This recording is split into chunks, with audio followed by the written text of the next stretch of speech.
La Nissan Leaf, c'est la première voiture 100% électrique qui possède à la fois une vocation mondiale, mais aussi, et même surtout, un objectif grand public.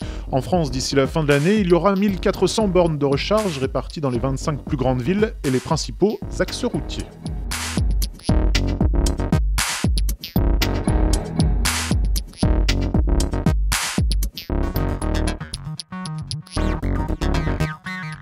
À regarder la Leaf de profil, on croirait voir une Mégane, surtout avec la découpe des vitres latérales.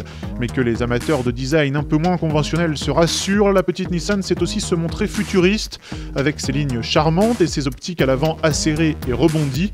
À l'arrière, la Leaf est tout en rondeur, les bandeaux de feu sont parfaitement intégrés, du béquet jusqu'au bas du coffre, et soulignent une silhouette atypique et réussie.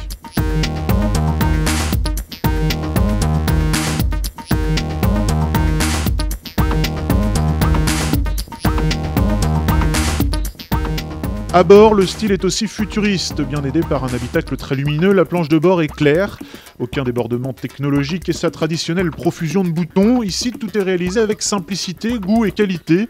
L'équipement est haut de gamme avec le GPS et la caméra de recul.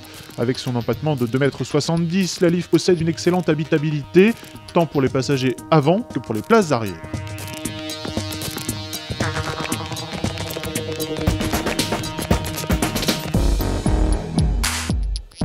Disons-le tout de suite, les performances de la Leaf redonnent foi en l'électrique. L'autonomie annoncée est conséquente, 160 km, 115 km seulement en revanche quand la climatisation est branchée, largement suffisant pour la plupart des usagers urbains. La vitesse maximale de 144 km/h est très honorable et la conduite de la Leaf s'avère très agréable.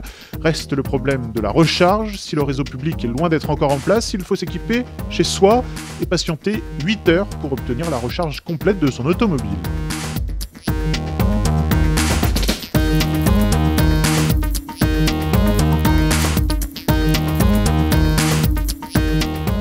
En France, le tarif devrait s'établir autour des 30 000 €, bonus écologique compris.